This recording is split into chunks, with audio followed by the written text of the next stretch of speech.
উপমহাদেশের অন্যতম আলেম ছিলেন মাওলানা আশরাফ আলী থানভী রহমতুল্লাহি আলাই। আমরা ওনার সম্পর্কে জানি, যারা আলেম সমাজ জানি, অথবা ইসলামী বই পুস্তক যারা পড়েন তারাও কিছু কিছু জানেন, কিন্তু ব্যাপকভাবে আমাদের মুসলিম সমাজ জানে না। এবং তাকে নিয়ে বাংলাদেশ আমলে বা পাকিস্তান আমলে বাংলাদেশে কোনো রেনেসা হয়নি। অথচ রেনেসা যুগের মানুষ হিসেবে তাদের স্মরণ রাখা আমাদের কর্তব্য ছিল। ইসলামী জ্ঞান চর্চায়, ইসলামী সমাজ তৈরির পিছনে এবং ইসলামী জীবনবোধ সৃষ্টির পিছনে এই মানুষদের অনেক অবদান ছিল। হযরত মাওলানা আশরাফ আলী থানভী রহমতুল্লাহি আলাই তার বহুমাত্রিক কর্ম, কীর্তি এবং মানুষের উপকারে অনবদ্য কাজের জন্য চিরকাল আলোচিত থাকবেন। কিন্তু ব্যাপকভাবে সাধারণ মানুষ এসব বিষয় চেনে না। আজকে আমি ওনার সম্পর্কে একটি কথা বলি।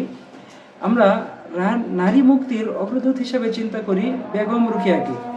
তো এক বেগম রোকেয়া যা করেছেন, যদি করে থাকেন, এমন লক্ষ বেগম রোকেয়া একসাথে করলেও আশরাফ আলী থানভীর কীর্তির সমতুল্য কাজ তারা করেননি, পাবো না। তো হযরত মাওলানা আশরাফ আলী থানভী তিনিই ছিলেন উপমহাদেশের অন্যতম নারী মুক্তির অগ্রদূত। তিনি মুসলিম নারীদের শিক্ষা দীক্ষার জন্য, তাদের উন্নত জীবনের জন্য কাজ করেছেন।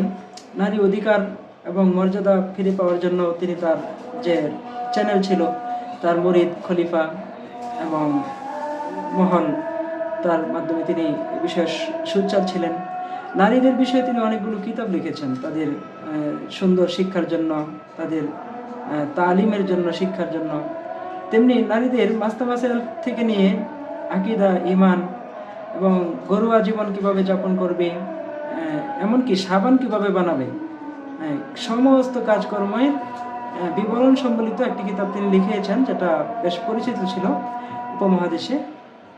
এখন তো আজকালকার মেয়েরা এগুলো পড়ে না, যারা মাদ্রাসা লাইনে পড়ে তারা হয়তো পড়ে, কিন্তু যারা ওই আলিয়া লাইনে পড়ে বা স্কুল কলেজে পড়ে তারা এই নামের সাথেও পরিচিত না, ওই কিতাবটিও হয়তো জানে না।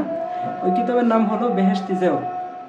তো বেহেশতি জেওর কিতাবটা যদি সব খণ্ড পড়া হয়, তাহলে একজন নারী তার শিক্ষাকে এখানে সম্পন্ন করতে সক্ষম হবে, তার পারিবারিক জীবন, ইসলামী জীবন সবটাই সুন্দর হবে। হযরত মাওলানা আশরাফ আলী থানভী যখন দেখলেন যে উপমহাদেশে একটি আইন ছিল, হানাফি মাযহাবের আইন, যে নারীদের অনেক সময় হয় যে তার স্বামী হারিয়ে যায়, স্বামী খোঁজ পাওয়া যায় না, এখন ওই মহিলা অন্যত্র বিবাহ বসতে পারবে কিনা।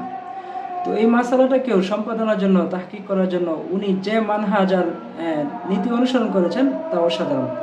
এবং তিনি এই ক্ষেত্রে মালিকি মাযহাবের মাসালাকে সামনে এনে সেইভাবে তিনি ফতোয়া দিয়েছেন এবং বলেছেন যে 4 বছর পর একটা মহিলার স্বামী হারিয়ে গেলে 4 বছর অপেক্ষার পর সে আদালতের মাধ্যমে সে বিবাহ শেষ করে অন্যত্র বিবাহ বসতে পারবে।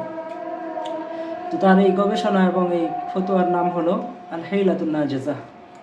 তো এইভাবে তিনি নারীদেরকে নিয়ে ভেবেছেন।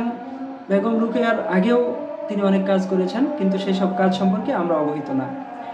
এভাবে যদি আমরা চিন্তা করি, আমাদের আলিম সমাজের মধ্যে যারা প্রকৃত সংস্কারক ছিলেন এবং সমাজের বৃহত্তর মানুষের উপর যাদের প্রভাব ছিল, তারা অনেক ইতিবাচক ভূমিকা পালন করেছেন, কিন্তু তাদের কথাগুলো পশ্চিমাপন্থী মিডিয়া বা পশ্চিমা শিক্ষিত লোকেরা সেভাবে মূল্যায়ন করেনি এবং রেনেসার জন্য সেটাকে উপস্থাপন করেনি।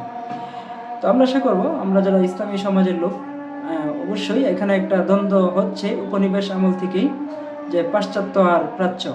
তো প্রাচ্য শিক্ষায় যারা আমরা আছি এবং পশ্চিমা শোষণ বিরোধী, সাম্রাজ্যবাদ বিরোধী চিন্তাভাবনা করি, অবশ্যই আমাদের প্রকৃত হিতাকাঙ্ক্ষী মুরব্বীদেরকে, আলেমদেরকে আমাদের সামনে আনতে হবে। আশরাফ আলী থানভী রহিমাহুল্লাহ বহু কারণে, বহু কীর্তির জন্যই তিনি যুগ যুগ ধরে কিংবদন্তি হয়ে থাকবেন, তার মূল্যায়ন হতেই থাকবে। কিন্তু আমি যে পয়েন্টটা বললাম, এটাও একটা মূল্যায়নের দিক, আমরা সেই বিষয়টাও সামনে তুলে আনার চেষ্টা করব। আসসালামু আলাইকুম রহমতুল্লাহ বারাকাতুহু।